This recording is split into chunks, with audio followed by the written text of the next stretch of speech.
C'est toute l'économie du pays qui tourne au ralenti, depuis que le JNIM a imposé un blocus sur Bamako début septembre. Depuis des semaines, le groupe djihadiste lié à Al-Qaïda organise des attaques sur les camions-citernes en provenance des pays voisins. Ça fait une semaine que je cherche du carburant. C'est un vrai problème pour mes activités. Mon moyen de déplacement se détériore et je ne suis pas le seul à en souffrir. Jeudi, un convoi de plusieurs centaines de camions-citernes sous escorte militaire est entré dans la capitale. Plus de 2 mois après le début du blocus, la junte peine à endiguer les attaques djihadistes. Début octobre, le porte-parole du JNIM a mis en garde les autorités. Toutes les routes menant à Bamako sont désormais considérées comme zone de combat.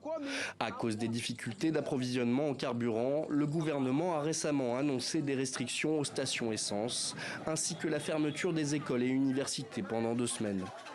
Que les cours seront suspendus sur toute l'étendue du territoire national du lundi 27 octobre 2025 au dimanche 9 novembre 2025.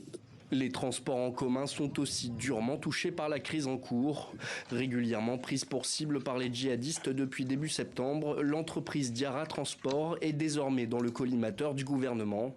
Le JNIM avait autorisé la reprise des trajets en bus de l'entreprise sous des conditions strictes, dont l'imposition du port du voile islamique à toutes les voyageuses. Le ministère des Transports a évoqué un accord présumé entre l'entreprise et le groupe djihadiste et a suspendu la reprise de ses activités jusqu'à nouvel ordre.